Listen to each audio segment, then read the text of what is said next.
Archives of Prasar Bharati presents the timeless treasure of golden era.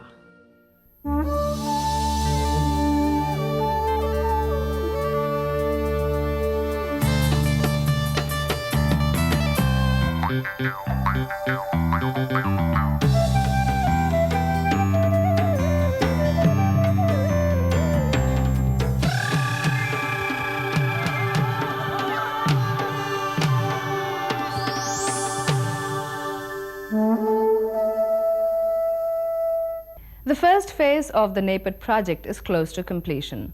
This project is developed and implemented with a view to provide alternative sustainable practices to the Jhum farmers of Nagaland. How is it unique and different to other state-sponsored programs? A report in our lead section agenda.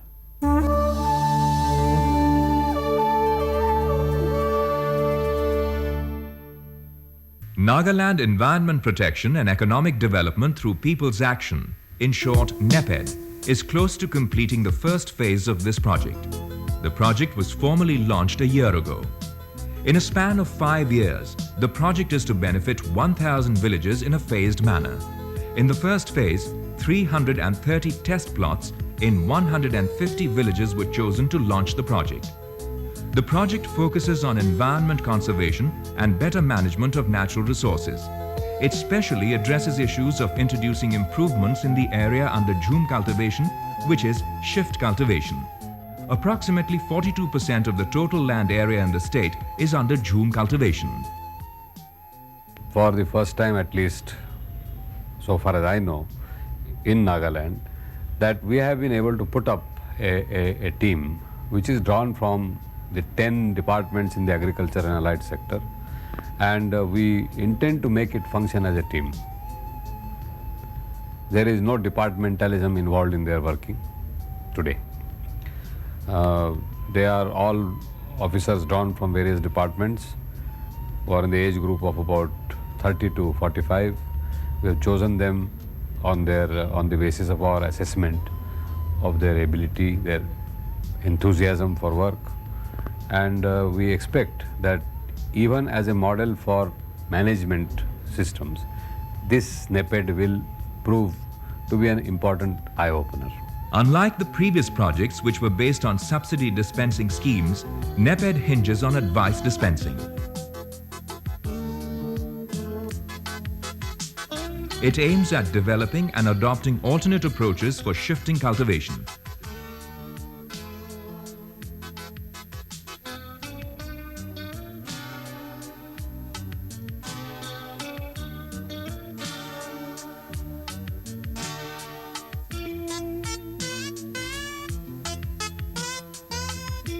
The approach will contribute towards conserving the natural forest from being used for Jhum cultivation, transform areas presently under Jhum cultivation into agroforestry, and make slash and burn cultivation more sustainable, productive, and profitable.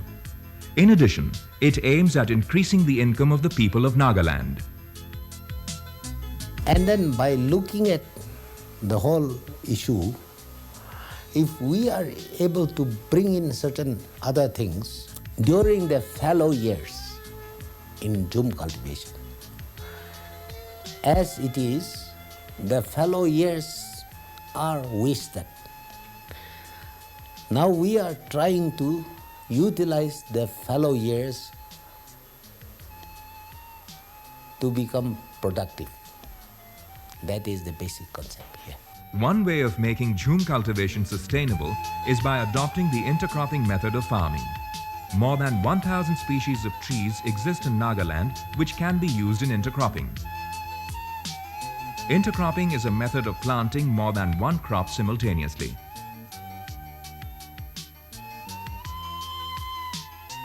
After thorough study and research, 39 species were chosen for intercropping, which includes alder and ghamari. Any of these 39 species of trees is planted with paddy or any other cash crop. By the time the Jhum cycle returns, which is normally after 8 years, the trees will be fully grown. These trees are capable of giving firewood, maintaining forestry, and enhancing soil fertility. people's practices themselves have shown us that a large number of things are planted by the farmers in a jhum field. You know, a typical jhum field today, the farmer actually plants something like 30 to 40 species of different things. Though paddy is predominant item, but in terms of number of species planted, cultivated, it is staggering. 40 to 50, sometimes even 60 different things are planted in one plot of land. Unlike the monoculture practice of the plains in Punjab or Haryana, whose examples have been used all throughout our universities, and there is very little attention which was being paid to what should be done in the hills. Now, if such jhum plots of jhum lands, for example, start producing fast growing, quick maturing timber, timber is an item for which the demand is not going to fall. It is like medicine. Another unique thing about the program is that it is a search and find project. As the name suggests, the project is based on the active participation of the people. The Village Development Board has an important role to play.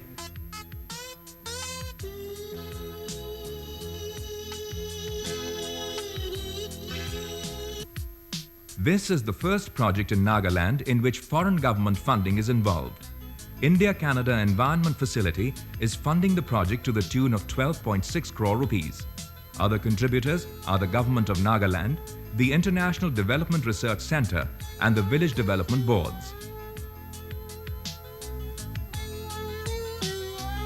Perhaps the most unique aspect of the project is that the entire operation revolves on certain assumptions. Who owns the jhum land? Is there an absolute owner of the jhum land? Yes, it belongs to that family, yes. But can the family do anything they please on the land? No. Now that's where the conflicts might come. But we expect that the gestation period of the project is such that people themselves will find solutions. And if social change takes place and if some old habits are jettisoned, no harm in that if people themselves do it. Nobody is telling them to do that just now. Shifting cultivation is practiced in more than 13 states in India, encompassing huge expanses of land.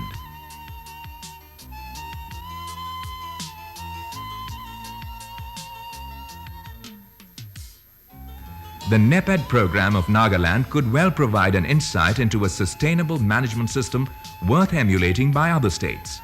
There should be raw materials. Now, Nagaland is suited for agro-based industry only. So we are developing our forest, we are developing our agriculture, and in order to promote that one, we have already had Canadian project where our villagers would be trained in 1,000 villages, and there we have to provide seedlings to plant so that when it grows, within say 7 years, 8 years, 9 years, this will be a viable commercial product. So that scheme, that's a new scheme which we have introduced this time. Slash and burn cultivation or jhuming leads to the clear felling and denudation of vast areas of forest land.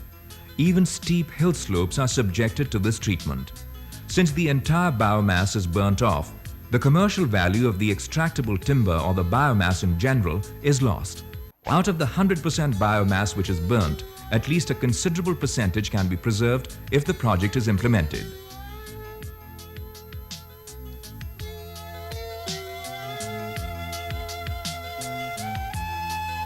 Since NEPED aims to provide an additional source of income from the existing land area, there is a possibility that the farmers will willingly give up their traditional practice of cultivation. This depends on what is the additional income they will derive out of this project. We have to select areas where they grow certain particular items which can be marketable. In this way, we have to earmark areas according to climate, according to soil, according to communication, and thereby promoting market economy. Because merely to produce for oneself is not a market economy. They have to produce surplus, and that surplus should be marketed outside the state. And therefore, we are planning in such a way that area-wise, according to climate, as I said earlier, according to this soil, and according to proximity, do a bigger marketing. The Roilang Farmers Society in the Ribhoi district of Meghalaya has taken up the task of improving the lot of fellow farmers. Owing to its efforts, agriculture has now become diversified. Will this become a point of reference to other farmers of the state? Our next section, Canvas.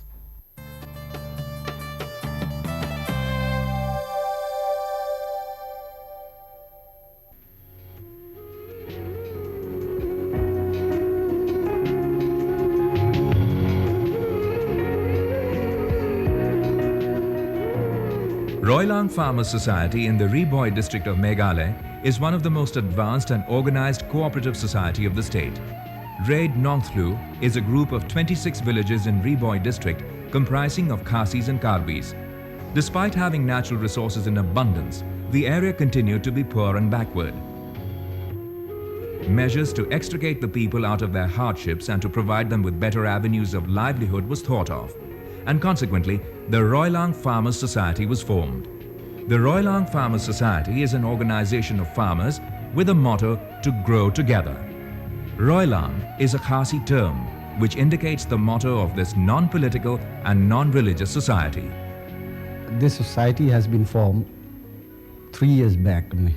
It was in 1992 when few progressive farmers of Raid Nongthlu, a Raid comprising 26 villages in that area.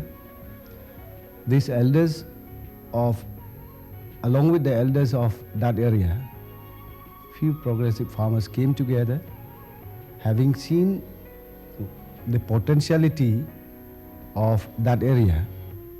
But besides having so many potentiality, the area still remained backwards for so many years. Having regard to the socio-economic status of the people, the programs of this society are chalked out accordingly. It has taken steps to bring about an awareness amongst its members regarding the advantages of mixed farming, livestock and fishery. The society, which began its functioning in right earnestness, has worked wonders.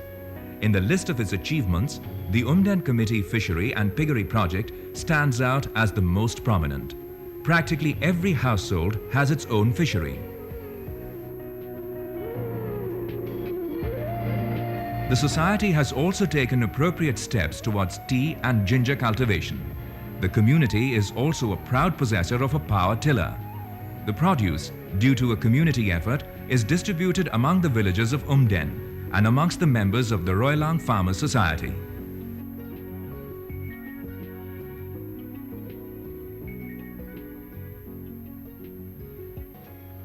The women folk have not lagged behind in contributing towards development of this region. The women organized themselves to form Nongthlu Women's Multipurpose Cooperative Society, which is a sister concern of the Roilang Society, and was organized by the women with this purpose in mind. The idea of having a women's cooperative society germinated when some women of this area visited Grison Hill in Andhra Pradesh. We had an exposure trip to Andhra Pradesh. So we have seen with one own eyes what the women are doing there. So we had the encouragement to start. With the help of NGOs, this cooperative society has adopted poultry farming in a substantial way. The Roilang Society has great many future plans as well. On the anvil are plans to substitute jhum cultivation with settled cultivation. It aims to start a multi-purpose jhum cultivation on a community basis, where paddy is to be intercropped with broomsticks and bamboos. Today, Roilang Farmers Society has become a true example of self-help. The efforts of the society members have produced results which are perceivable in every sphere.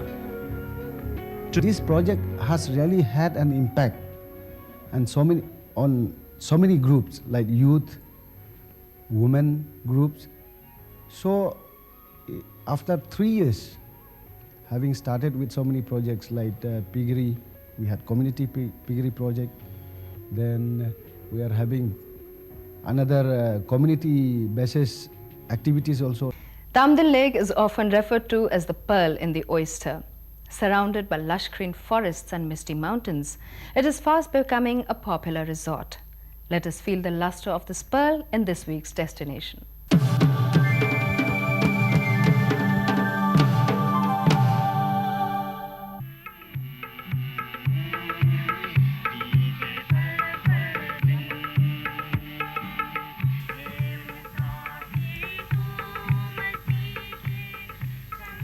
Mizoram is a state of natural beauty.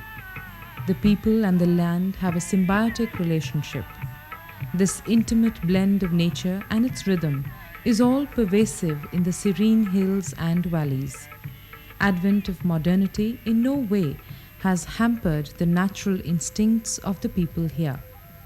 The buildings may rise high, but the minds are still as green as its surroundings.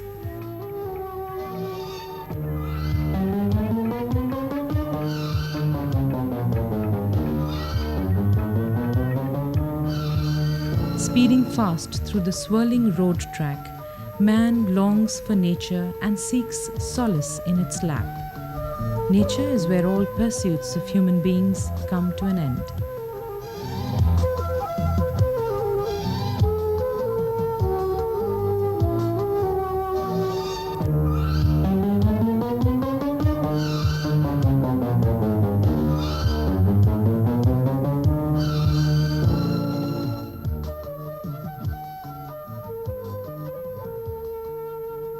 The comfortable environment around Tamdil Lake aptly provides for this and more. Situated to the east of Aizawl and hemmed by luxuriant evergreen forests, Tamdil Lake is one of the most enticing places in Mizoram. The lake is approachable by concrete road up to Saitwal village and further by a fair weather road. Tamdil literally means a lake of mustard plant. It derives its name from two Mizo words, Tam and Dil. Tam is the short form of Antam, while Antam means mustard, Dil means lake. The origin of Tamdil Lake is immersed in great many legends, the most popular being the one where it is believed that once upon a time there existed a big mustard plant in the place where the lake exists today. Whenever the mustard plant was cut, water oozed out of the stump portion. This water went on accumulating, leading to the formation of Tamdil Lake. Yet another belief regarding the origin of the lake is that it was formed due to a massive landslide. The calm and green sheet of water of the Tamdil Lake draws hordes of tourists from all over the country and the state. The lake is fast growing into a lake resort. The lake caters to the taste of the tourists who come in quest of nature.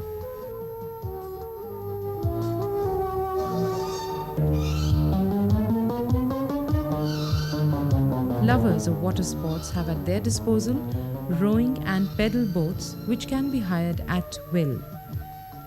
The gush of the cool and pleasant breeze as one rows is a blissful and refreshing experience.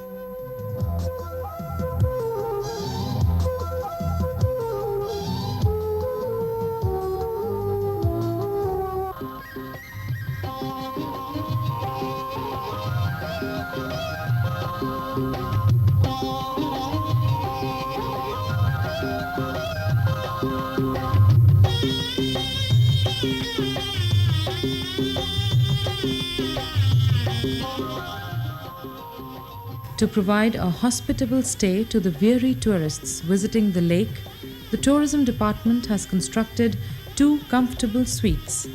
Other amenities include wooden bridges and sit-out benches.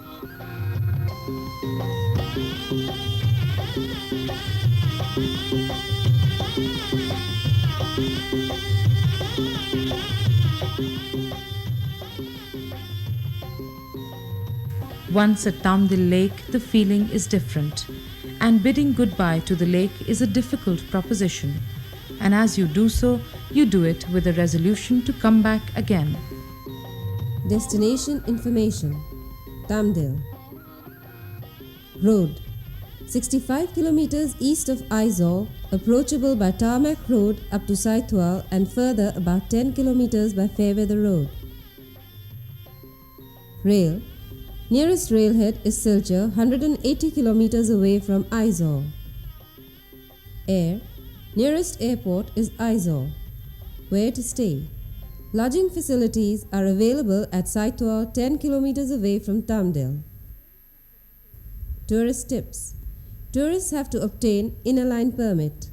Foreigners need restricted area permit of the Home Ministry.